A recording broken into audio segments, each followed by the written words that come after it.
Hey, everybody. Thanks for joining us on this Wednesday, this hump day, April 15th, tax day. I'm CJ Lemaster, your lead investigative reporter and your host for the WLBT Plus Digital News Desk update. If I sound a little stiffly, it's probably because it's kind of affecting all of us right now as those, I got allergies here from the pollen and everything. It hit me Saturday. Still trying to shake it, but, kind of feel like you're underwater a little bit, but hopefully it's going to get better at some point. So bear with us if my voice is a little deeper, if I sound a little stuffy. Blame the weather. I like to blame Dave Roberts pretty regularly, so that's what's going on there. Got several of you watching right now on our OTT platform, and several of you as well, dozens of you watching on Facebook and our YouTube live stream. So thank you so much for that. We're going to go ahead and get started with some of the news that we are following here. First off, a man serving a life sentence for a deadly shooting in Jackson will get a new trial. The State Court of Appeals overturned Michael Green's conviction and life sentence, sending the case back to Hinds County Circuit Court. Green was convicted in the 2021 killing of Stephen Woods, who was robbed and shot after arriving at a Raven Road fast food restaurant for a suspected drug transaction. Court records show two witnesses later indicted in the case may have been accomplices. The appeals court said there was enough evidence to support that possibility. After just 2 weeks on the job, Jackson Police Chief Rochelle Brackney is sharing her plan to make public safety a top priority. Three on your side sitting down with the chief for a one-on-one interview. When it comes to your public safety, the chief says her vision is to improve public safety in the capital city. And of course, for that to happen, it's going to take JPD and the community working together. She admits it's going to be a process, but assures you that she will produce results. Chief Brackney has been on the job since April 1st. She's excited to lead the Jackson Police Department. She shared her vision not only for tackling crime, but also responding to the fear of crime. That includes providing resources where you can engage with law enforcement anonymously. Brackney says there's a holistic approach to making those neighborhoods that are crime hotspots safer for you to live in. And she says fighting crime is a top priority. Also says that hasn't been the biggest challenge at this point.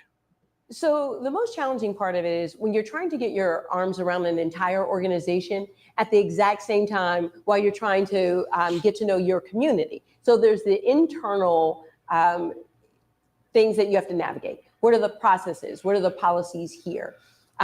They're always talking about budget, and there's a budget deficit within the city of Jackson. Now, Chief Brackney also plans to address staffing shortages within JPD as well.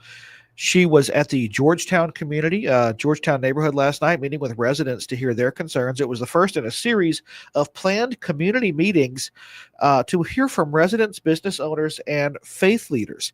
Chief Brackney says these meetings offer a chance for her to sit down with residents where they live, worship, and work, and hear directly from members of the community about what's working, what's not, and how everyone can move forward to make every part of Jackson safer.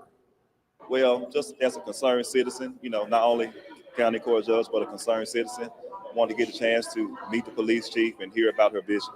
I'm very happy to see, the things that she's going to be implementing.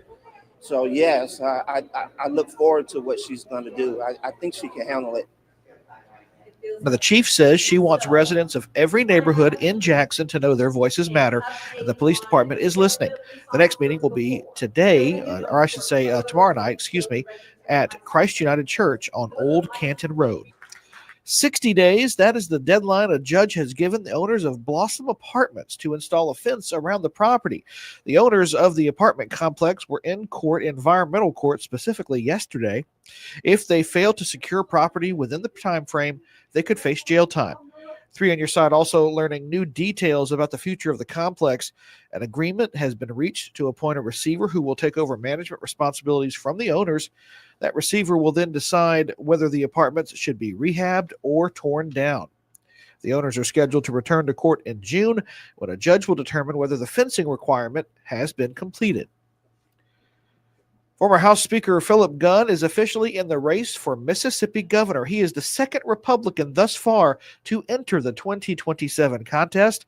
Gunn served in the House starting in 2004 and was elected to Speaker selected as Speaker in 2012. He served in that role until the end of 2024, his term. He says what sets his campaign apart from others is his track record. I want you to pay attention, ladies and gentlemen. They've not been in the battle with us getting it done.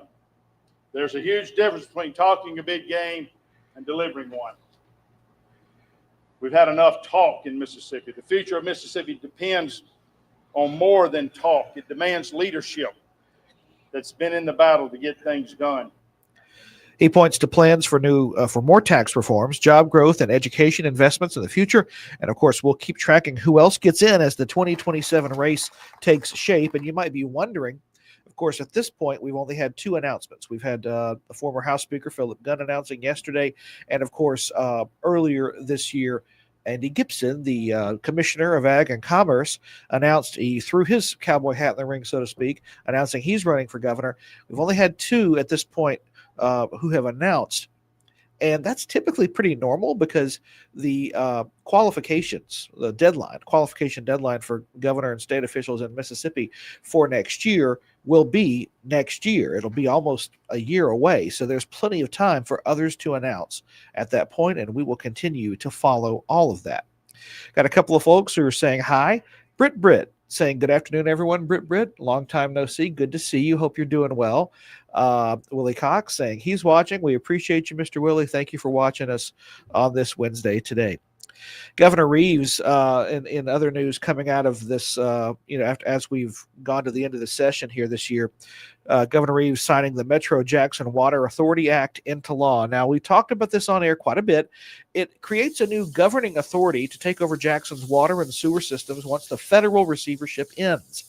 The mayor and some city council members have expressed opposition to the plan because it doesn't give the city majority control of the authority's governing board like the city wanted. The city instead will get 3 direct appointees. Governor Reeves also blocking nearly $1 million in state funding for Jackson and Hinds County, and lawmakers say it could cost the region much more in federal matching funds. Now, 3 local projects are now dead after the governor used his line item veto power to make cuts to a $253 million state spending bill. That includes $500,000 that would have been used for repairs at the Jackson Airport, $100,000 for security cameras in 5 metro neighborhoods in the county, in Hinds County, and $250,000 for upgrades at the Pete Brown Golf Facility on Woodrow Wilson Avenue. Senator Hillman Frazier of Jackson says losing the airport money hurts the most because it was tied directly to federal match that the airport can no longer access. I'm very surprised that he decided to veto that because the airport is the first impression people get when they come to Mississippi. When they come here, they want to make sure they're flying to a very nice airport. And to veto legislation is going to improve our infrastructure there. It's just not reasonable. If they don't have that federal match, they can't draw down the federal funds. Lawmakers are expected to return to the state capitol today to discuss the governor's vetoes. They'll need at least a 2/3 majority vote in both chambers to be able to override that. A couple other folks saying hi. John, we appreciate you. Hope you're doing well today. And Demarius Fisher watching as well. And Britt saying she's doing all right. Hope your day is going well. It is. It's going well so far. Just a little stuffy, and we're just going to get through it. I want to remind you, too, that because today is tax day, there is also something that the federal government announced yesterday. But we have details about it right now on our website, WLBT.com, regarding a tax extension for those of you here in Mississippi. And it's because of the winter storm damage and things that we've had. So I want to show you that just really quickly. Right now on WLBT.com, this story giving details of that federal tax extension. All 82 counties are eligible for this. The extension aims to help those impacted by the recent severe winter storm. You now have until June 8th of this year to file and pay your federal taxes. Now, keep in mind, though, that's for federal. April 15th is still the deadline to file your state taxes, which, of course, is today. One more note, too, regarding that nearly $1 million that was vetoed by the governor. I don't want to lose sight of, and we're covering it also today, but the city of Jackson received more than $35 million for projects. Jackson State receiving, I believe, $10 million.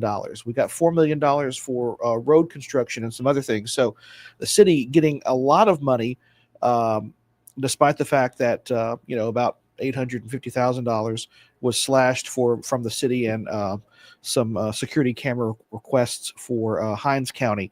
So again, just to put it in perspective, the city did get about 35 million, or a little more than 35 million, from the legislature. And of course, we'll be able to give you more information on that and where that money's going in our early evening newscasts.